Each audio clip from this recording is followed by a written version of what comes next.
राजधानी दिल्ली में दशहरे के बाद पॉल्यूशन का स्तर बढ़ना शुरू हो जाता है और जो मौजूदा सरकार है लगातार लोगों के अनुसार बहाने करती है, लेकिन उस पॉल्यूशन का निवारण कैसे होगा ये नहीं बता पाती है और लगातार लोग परेशान होते रहते हैं। मैं हूं अभिषेक नैन और आप देख रहे हैं वीपी लाइव। इस वक्त हमारी मौजूदगी दिल्ली के कनॉट प्लेस पे और यहाँ हमारे साथ कुछ लोग जुड़े हुए हैं जो आम जनता है। उनसे हम बात करेंगे कि आखिरकार ये जो पॉल्यूशन बढ़ रहा है इसकी वजह क्या है और इसका निवारण कैसे होगा। क्या नाम है आपका? मिस्टर मनीष कनौजिया, गार्ड के Ambedkar mission general secretary. Manish ji, pollution पिछले साल, उससे पिछले साल, हर साल इसका निवारण होगा या हम यानी कि दिल्ली की जनता यूं ही परेशान होती रहेगी? हर साल विषय उठता है ये पोल्यूशन का और हर साल राजनीति भी होती है समय के अनुसार। और जब जब क्या नाम है छठी मैया का पर्व आता है तो पता नहीं सभी लोग मुझे लगता है कि चार्ज हो जाते हैं कि चलो जी हम इस सभी लोग से मतलब क्या? सभी का मतलब ये है, मैं इसलिए बोल रहा हूँ कि राजनेता लोग आते हैं उसमें कि हम इसको कट ऑफ करेंगे, ये मुझे करेगा, तो एक माहौल बनेगा राजनीति में। और इलेक्शन भी नजदीक है, जाहिर सी बात है कि पोल्यूशन से सरकार तो गिरने वाली नहीं है। अगर गिरने वाली तो पहले भी सरकार और कांग्रेस की भी थी, तभी पोल्यूशन था। अब हमें मेन पॉइंट क्या है, पोल्यूशन को केजरीवाल के लिए नहीं है या मोदी जी के लिए नहीं है। इस देश में दिल्ली में जो भी व्यक्ति रहता है, दिल्ली की अगर बात करेंगे तो दिल्ली में सभी की ड्यूटी बनती है कि अपने अपने जो भी रेवेन्यू डिपार्टमेंट जो अधिकारी हैं, एसडीएम, डीएम है, एमसीडी डीसी हैं, उनके पास जाएं। जो भी अनऑथराइज फैक्ट्री इंडस्ट्री चल रही है आप उसमें अंकुश लगाने का काम करें। और एक ये भी आप प्रण लें कि भाई मुझे एक एक पेड़ पौधा अपना लगाना चाहिए घर के पास। सबसे पहले आपने देखा जब से मेट्रो दिल्ली में बनी है लगभग सारे पेड़ आपके सामने गैप हो गए हैं। आप उस टाइम का वातावरण उठा लीजिए, आज उठा लीजिए, तो अंकुश कौन लगाएगा? देखो अधिकारी आप जानते हैं कि कल परसों नरसों आ जाना, ये कर लेना। मैंने भी लगातार शमशान घाट के विषय में आवाज उठाई है कि 6 बजे के बाद अलाउड नहीं है बॉडी लाना, फिर भी लोग ले आते हैं। एक तो लाने वाले को भी समझ में नहीं आ रहा मैं क्यों ले आता हूँ अपनी बॉडी को। अब वो जली गई तो रात भर तो जलती रहेगी ना। तो ऐसी तमाम समस्या दिल्ली के अंदर बराबर हैं। और दिल्ली की देश की राजधानी दिल्ली शहर है, सब पढ़े लिखे लोग हैं यहाँ पे, लेकिन मुझे पता नहीं लगता पढ़ाई लिखाई कहाँ चली जाती है। एक छोटा सा काम हम लोग कर नहीं पाते। हम दोषी डराते हैं केजरीवाल को और मोदी को। अरे भाई मोदी और केजरीवाल तो अपने बढ़िया बैठे हैं। जब मोदी घर में चले जाओ कल्याण सिंह मार्ग पे, वहाँ पोल्यूशन दूर तक नहीं आने वाला। ऐसे रूम है उनके हाईटेक। सवाल के आम जनमानस का है। हम कंडीशन लगाएं कि जो इंडस्ट्री फैक्ट्री अगर पोल्यूशन कर रही है तो उसके कम से कम कंडीशन लगाएं कि भाई आपको ये रूल्स आपको फॉलो करने पड़ेंगे। 24 घंटे आप जब सो रहे होते हो तो धुआं निकल रहा होता है। तो आपको क्या लगता है सरकार काम नहीं करे? सरकार तो सभी मैंने आपको भी दोनों बात बताई कि इस पे जनता की भी ड्यूटी है कि अपने अधिकारियों के पास जाएं, जो रेवेन्यू डिपार्टमेंट डीसी होता है और अपना कहना एमसीडी डीसी होता है, उनके पास जाइए। अधिकारी को एप्लीकेशन दें कि भाई साहब ये आपको लगता है गलत हो रहा है, तो आप उसका विरोध करो ना। वो नहीं मानेगा, पुलिस बुलाओ, पुलिस मुकदमा बनाएगी, कोर्ट लेके जाएगी, उसको एनजीटी में तब्दील करेगी। जाके वो केस चलेगा तो उसको 1 मिनट में ठीक है अब समझ में आ जाएगी, दोबारा करेगा नहीं। मैं वैसे बताना चाहता हूँ। लेकिन होता क्या हर बार वो पुलिस भी आती है और वो व्यक्ति भी होता है वहाँ पे और सब बात हो जाती है, चलो जी ठीक है भाई साहब कोई नहीं। पोल्यूशन मेरे को नहीं लग रहा साहब, मैंने तो अपना विषय उठाया है। तो यानी कि जो आम जनता खुद के लिए कुछ नहीं करेगी तो इसी तरह मरती रहेगी। मैंने आपको बता दिया ना कि सब जनता को इस विषय को उठाना चाहिए। अब सब मैं आपके चैनल के मदद से बताना चाहता हूँ कि सबसे पहले इम्पोर्टेंट है सांस। जिस बीमारी के लिए हम लाखों करोड़ों रुपए खर्च कर देते हैं अस्पताल में जाके, तो भैया एक पहले पौधा लगा लो ना। इतने सारे पेड़ पौधे वैसे ही कट गए हैं जब से मेट्रो बनी है। तो मैं आपको यही बताना चाहता हूँ कि चैनल के माध्यम से। अब पोल्यूशन तो छोटी छोटी चीज से, रावण से भी होता है। अगर हम बूंद बूंद जब ये सुन लीजिए, अगर आप पोल्यूशन के पॉइंट बात करोगे तो बूंद बूंद से घड़ा भरता है, तो रावण को क्यों जलाते हो हर साल? कितना पोल्यूशन करता है रावण भी। और भी लोगों को मौका देते हैं बात करने के लिए। क्या नाम आपका? प्रेमनाथ द्विवेदी। प्रेम जी, लगातार दिल्ली में हर साल और सालों के तरह भी इस साल भी पॉल्यूशन की दस्तक दुर्गा पूजा यानी कि दशहरा के बाद शुरू हो गई। लोग परेशान होना शुरू हो गए। दिल्ली सरकार लगातार काम कर रही है, दावे कर रही है कि हम पॉल्यूशन कम करने की कोशिश कर रहे हैं, लेकिन वो आरोप लगा रही है कि केंद्र सरकार सहयोग नहीं कर रहा है। और उन्हीं के जो पार्टी के जो मतलब कि जो राज्य है, हरियाणा की बात कर लें चाहे यूपी की बात कर लें, वो भी सहयोग नहीं करे। इस वजह से लगातार दिल्ली में पॉल्यूशन का असर बढ़ता है। नहीं सर, एक तो जो कुछ भाई साहब ने बोला उनकी बातों से मैं सहमत हूँ। मैं वही कहता हूँ कि देखिए, किसी भी देश के नागरिक का, किसी भी स्टेट के नागरिक का मुख्य रूप से 2 तरीके का दायित्व होता है। पहला व्यक्तिगत दायित्व, दूसरा सामाजिक दायित्व। व्यक्तिगत दायित्व मतलब अपने परिवार का भरण पोषण, अपने बच्चों की केयर करना, रिश्तेदारों की केयर करना। सामाजिक दायित्व मतलब समाज में कुछ भी गलत हो रहा हो उसका विरोध करना, कोई पीड़ित है उसकी मदद करना। लेकिन हम अपने व्यक्तिगत दायित्व को तो बड़े चाव से निभाते हैं कि बच्चे हमारे यहाँ पढ़ लें, वहां पढ़ लें, हमारा घर बढ़िया से ठीक हो जाए। सामाजिक दायित्व बहुत कम लोग निभा पाते हैं पूर्णतः। तो जब तक हम अपना सामाजिक दायित्व नहीं निभाएंगे ये सारी घटनाएं होती रहेंगी। और एक बात जरा कहना चाहता हूँ, जब तक आप नहीं किसी को पहचानोगे वो आपको नहीं पहचानेगा। मेरा कहने का मतलब ये था, जब चुनाव होता है प्रत्याशी विधायक प्रत्याशी आता है, पैर पकड़ लेगा, ये कर लेगा, तमाम बातें कर देगा और आप उसको वोट दे दोगे। लेकिन वही जब वो जाता है ना, आपके घर से निकलता है, आप उसको प्रणाम करते हो, तो अब आप कहते हो वोट देना था तो पैर छू रहा था, अब पहचान नहीं रहा है। तो उस समय आपने उसको नहीं पहचाना, इस कैसा है, ये ईमानदार है, इसका बैकग्राउंड क्या है, इससे पहले इसका स्टेटस क्या है, क्या रिकॉर्ड रहा है। आपने बहकावे में आकर के, भावनाओं में आकर के लोगों के उसमें कुछ लालच में वोट दे दिया, वो कैसे काम करेगा। आज सर 70 विधानसभाएं हैं दिल्ली में, और 70 विधानसभाओं में जिस एरिया में, जैसे आपका नरेला हो गया, बवाना हो गया, मैं समझ हूँ भाई साहब से कि तमाम जो है वो जो फैक्ट्रियां चल रही हैं वो इलीगल तरीके से चल रही हैं, उनके जो धुएं आ रहे हैं, उनके जो वो आ रहे हैं, पोल्यूशन वही पैदा कर रहे हैं। आज यदि 400 लोग कम से खाली 400 लोग विधायक के कार्यालय पे चले जाए और कहें चलो जो है FIR करवाओ, विधायक की औकात नहीं है। क्षमा चाहता हूं, मैं कोई अमर्यादित शब्द नहीं बोला, विधायक की वर्तमान की औकात नहीं है जो जाकर के काम कराए। लेकिन आज 400 लोग भी इकट्ठा होकर के उसके विरोध में नहीं आ सकते, तो क्या करें। मैंने कहा आपकी बातों से सहमत हूं मैं, आपके बातों से सहमत हैं, लेकिन इनका कहना है कि वही आम जनता की भी कर रहे हैं कि आम जनता जागरूक हो। सहमत नहीं होंगे तो एम्स आके देख लो, इलाज नहीं मिलता। और बताओ, नहीं होंगे तो मैंने अभी वही चलो, कहा ना अभी चलो। कि जैसे मान लीजिए 2 घंटे खड़ा होना पड़ेगा। डीएम कार्यालय, SDM कार्यालय पे कुछ हो जा रहा है, राइट, तो भैया आप जाइए, भाई साहब से बात सहमत हूँ, लेकिन जिसको आपने वोट दिया है, आपकी विधानसभा का विधायक है, आप 500 लोग जाइए और विधायक प्रेशर किसको कर दीजिए। बोलेगा? विधायक किसको बोलेगा वो? क्या बताओ, आपका प्रतिनिधि है ना, वो किसको बोलेगा बताओ। मैं आपसे भाई वो जो है अधिकारी के पास प्रतिनिधि, और मैं पहले अधिकारी को बोल दूं तो वो बढ़िया नहीं है। तो वो भी अच्छा है, लेकिन टाइम खराब करना चाह रहे हैं मेरा। टाइम खराब यार। एक आज सर आप बताइए, एक अकेला नॉर्मल आदमी किसी अधिकारी के पास जाता है तो क्या होता है बताइए। ऐसे नॉर्मल आदमी हो चाहे, हर किसी का अधिकार है, हर DM भी मिलेगा।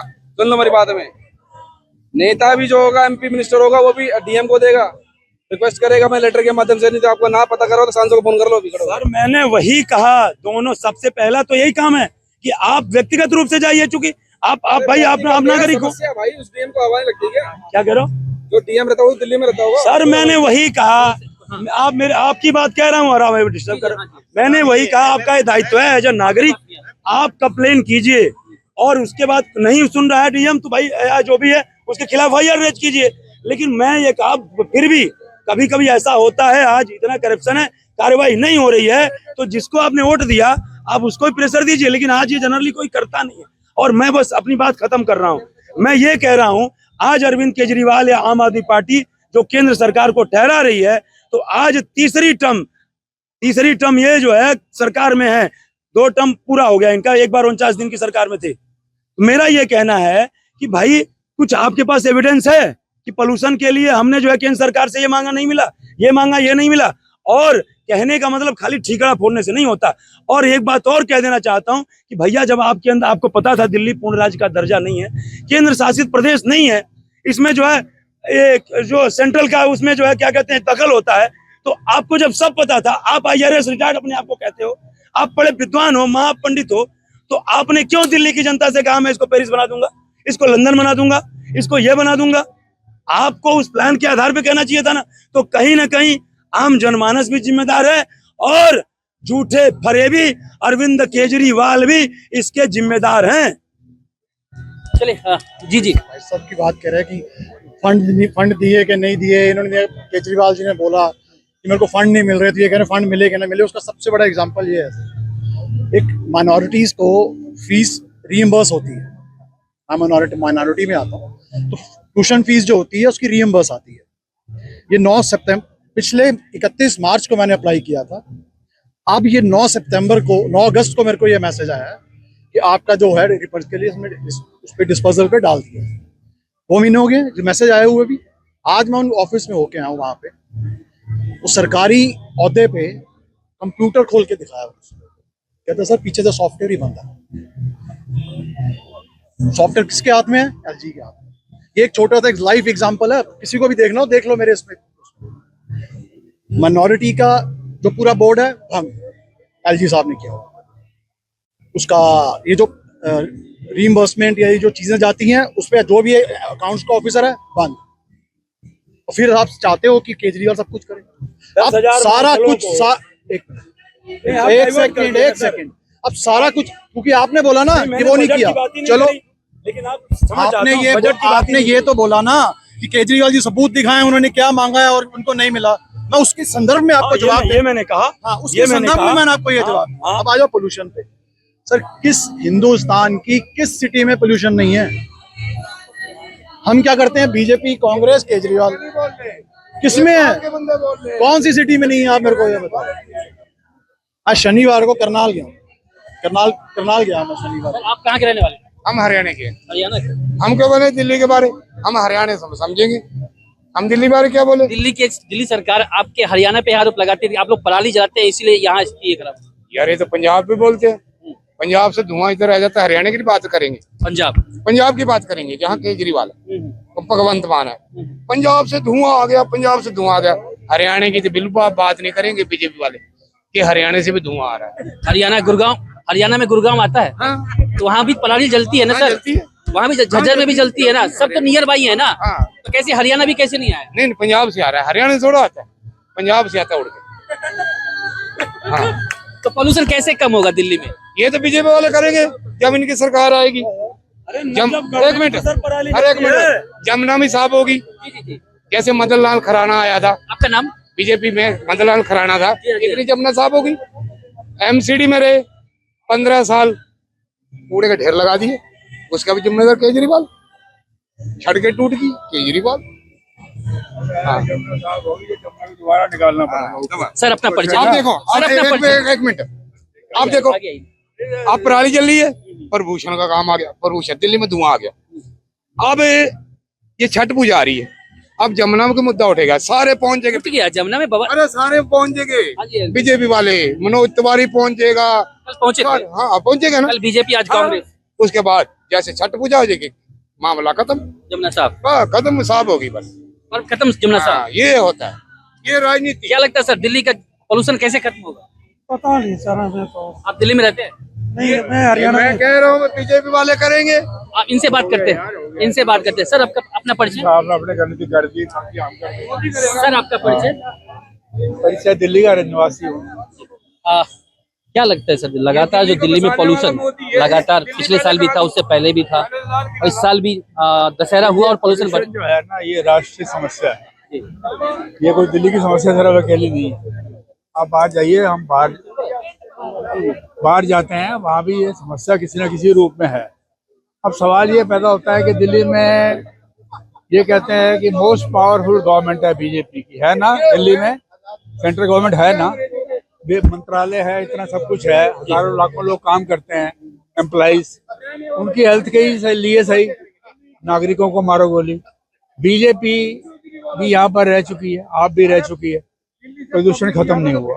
तो ये राष्ट्रीय समस्या है, इसके लिए इनको एक मिशन लाना पड़ेगा, राष्ट्रीय मिशन होना चाहिए। यानी आपका कहने का मतलब है कि दिल्ली सरकार और केंद्र सरकार को मिलके काम करेंगे, तभी दिल्ली की जनता को इस पोल्यूशन से राहत मिल सकता है।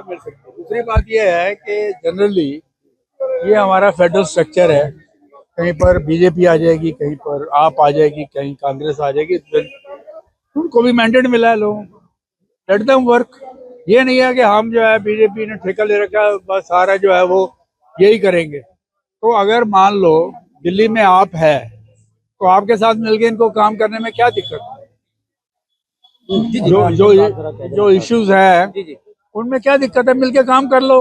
अगर गंदी राजनीति करनी है फिर कोई इलाज नहीं है, गंदी राजनीति की कोई फायदा नहीं। हाँ जी, बस कम शब्दों में, एकदम कम शब्दों में मेरा ये कहना, मैंने कहा जनता भी जिम्मेदार है, सरकार भी जिम्मेदार है, और सेंट्रल और स्टेट गवर्नमेंट को मिलकर भी काम करना चाहिए, मैं इससे सहमत हूँ।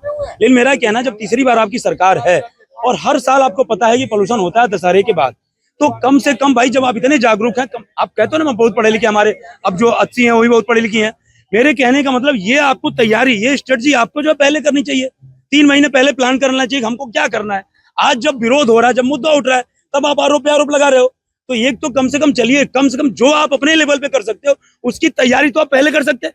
जैसे पानी की समस्या आई, सारी राजनीति हुई जेल पे, पानी की, इससे पहले जो पानी का प्रॉब्लम हुई उसका तैयारी नहीं हो पाएगी, इसको कैसे रिजॉल्व किया जाएगा। तो ये भी खाली जो है आम जनमानस कितना ही परेशान हो जाए, आम आदमी पार्टी को राजनीति के अलावा और कुछ नहीं करनी है। मेरा सिंपल मतलब है कि भाई आप कह रहे हो स्टेट गवर्नमेंट, आप सेंट्रल गवर्नमेंट आपको सपोर्ट नहीं कर रही है, आप बताइए तो कहां सपोर्ट नहीं कर रही है। और कम से कम आप इतना तो कर सकते हो, जो आपके अंडर में दिल्ली में जो इलीगल फैक्ट्रियां चल रही हैं, जो वहां से पोल्यूशन हो रहा है, उसको तो आप कर सकते हो। एक्साइज आपके अंदर आता है, और सारे अब खाली आपको सरकार तो काम तो कर रही है लगातार, वो इलाकों में जाके बाकायदा चलान भी कर रही है। बहुत जगह चले जाइए सर, अभी आप बुराड़ी में चले जाइए, बुराड़ी इंडस्ट्रियल एरिया नहीं है, मेन स्वरूप नगर इंडस्ट्रियल एरिया नहीं है, आपका बवाना इंडस्ट्रियल एरिया है। प्रदूषण को खत्म कर दो क्या मंगोलपुरी इंडस्ट्रियल मंगोलपुरी में कुछ इंडस्ट्रियल हैं और कुछ नॉन इंडस्ट्रियल इलीगल चल रहे हैं, आपको उस पर छाप करना पड़ेगा, कार्रवाई करना पड़ेगा। खाली नोट ले करके कि वहां से नोट ले लिया और चुनाव में ले जाकर खर्च कर दिया, इससे काम नहीं चलेगा। और खाली आरोप खाली आप सहानुभूति ले रहे हो कि हमको जबरदस्ती भारतीय जनता पार्टी के सरकार ने, मोदी ने हमको जेल भेज दिया, तो ये सिर्फ अरविंद केजरीवाल सहानुभूति ले रहे हैं। हाँ, मैं फिर कह रहा हूँ, जनता भी जिम्मेदार और सरकार भी जिम्मेदार, जनता भी जिम्मेदार और सरकार भी जिम्मेदार। तो आपने देखा कि यहाँ पे हमारी मौजूदगी थी दिल्ली के कनॉट प्लेस पे, और यहाँ पे जो आम लोगों के साथ कुछ खास लोग भी यहाँ थे जो लगातार यहाँ पे मौजूद होते हैं, उनसे भी हमने बात की। तो यहाँ नहीं, दिल्ली के बाहर के भी लोगों से हमने बात किया, तो लोग सब लोगों ने कहा कि दिल्ली सरकार को केंद्र सरकार से मिलकर इस पॉल्यूशन के लिए काम करना पड़ेगा, तभी जाके दिल्ली को पॉल्यूशन मुक्त किया जा सकता है, वरना ऐसे ही राजनीति होती रहेगी और दिल्ली वाले परेशान होते रहेंगे। Abhishek Nain, ABP live, Delhi. For exclusive and insightful videos, subscribe to our new channel ABP Live Premium.